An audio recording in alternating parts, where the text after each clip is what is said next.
Welcome to Talking Science, where we dive into the latest news from space and science.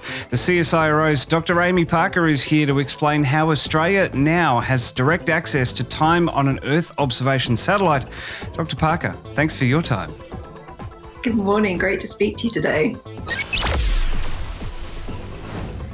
Well, don't forget, Trekzone membership is the best way to support our podcasting efforts. For about the price of a cup of coffee per month, you can help me make even more cool stuff. Jump onto the trek.zone/support. Put your phone up to the QR code on screen. Dr. Parker, this is the first time we've managed our own source of Earth observation data. How have industries like primary producers and natural disaster managers gone about this in the past? Yeah, good question. So we are, as a country, Australia, we are one of the world's biggest users of Earth observation data by volume and variety. So we use this data to do, it plays a huge role in our everyday lives, even if we don't necessarily realize it. And traditionally, all of that data has come from satellites that are operated by foreign space agencies or commercial providers. And this is sort of our first step towards having a sovereign Earth observation capability. So it's the first time that we are managing our own source of Earth observation data, downlinking that, processing it and distributing it to users. And essentially then we're skipping the queue and have direct access to this satellite, NovaSAR 1. What will that mean in terms of getting access to the data and being able to process it? So the data is tasked by us at CSIRO, and then we will be downlinking it to a ground station, a downlink station based in Alice Springs that's operated by the Centre for Appropriate Technology. And that means that we will be testing, how quickly can we get that data? Can we get it quicker than sort of the 24-hour turnaround that we currently rely on from a number of different providers. So the idea is that we should be able to access the data in sort of closer to near real time and have it tasked exactly where we want it, to meet our science objectives. And Earth observation data, it's something that's been around for a little while, basically since satellites have been put up into orbit. What can we learn from these observations? And now that we have faster access to data, what does it mean for the future?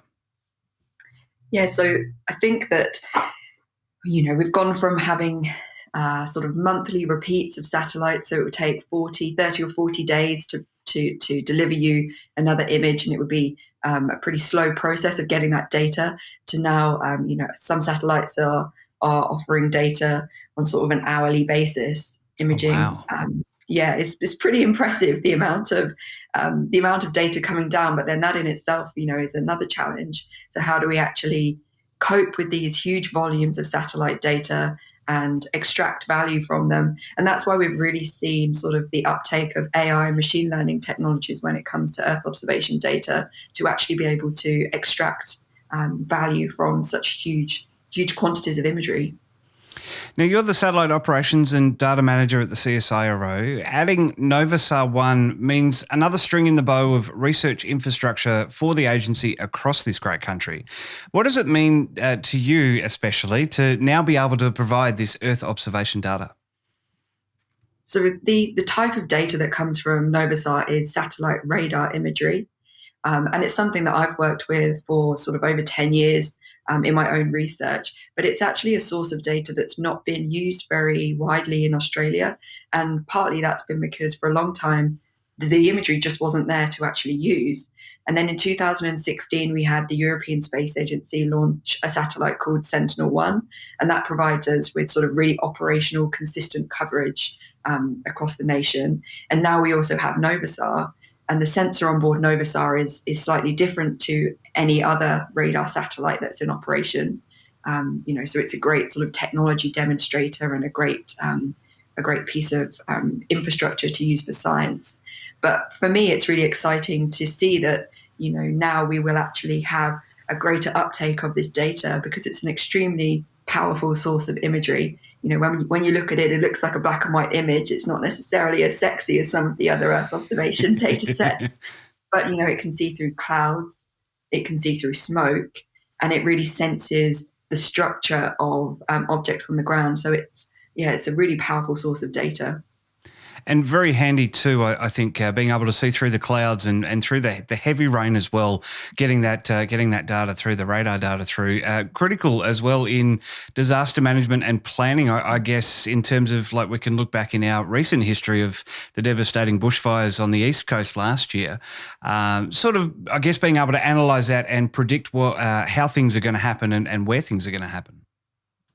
Yeah, I think there's a lot that can be done with using these radar data sets to look at things like fuel load and to look at the scars left behind by bushfires and to see how they change the risk landscape in terms of future fire events. So there's a lot of potential, and this was actually really recognised in the Earth Observation Bushfire Task Force, a report that came out as part of the Commission into Natural Disasters in May last year. So that report is kind of available online for people to look at. But one of the things it really highlights is that Australia now has access to these radar satellites, and we really need to try and exploit that capability for our bushfire, not prevention, but bushfire, risk mitigation and risk assessment.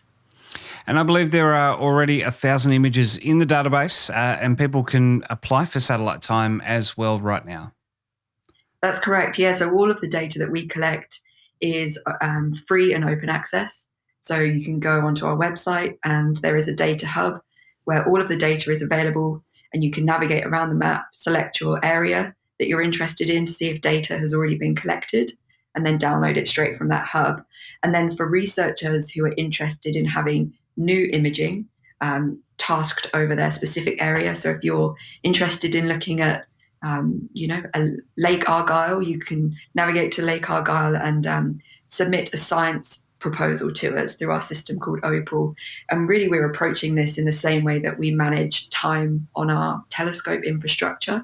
So scientists can submit a proposal that's assessed by an independent committee, and the best proposals will get their imaging time on the satellite. Very handy too, I guess, that you have that telescope network and can pretty much copy and paste the procedures across to equitably share the time on the satellite. What sort of users are you expecting to take up the opportunity to use NovaSAR 1? So I think in the first instance, the uptake will be by those who already have some familiarity with the data. And I think we will, definitely expect to see some applications coming in, looking at some sort of maritime marine examples. So one of the things we see with other satellites is that other radar satellites generally are acquiring data over land.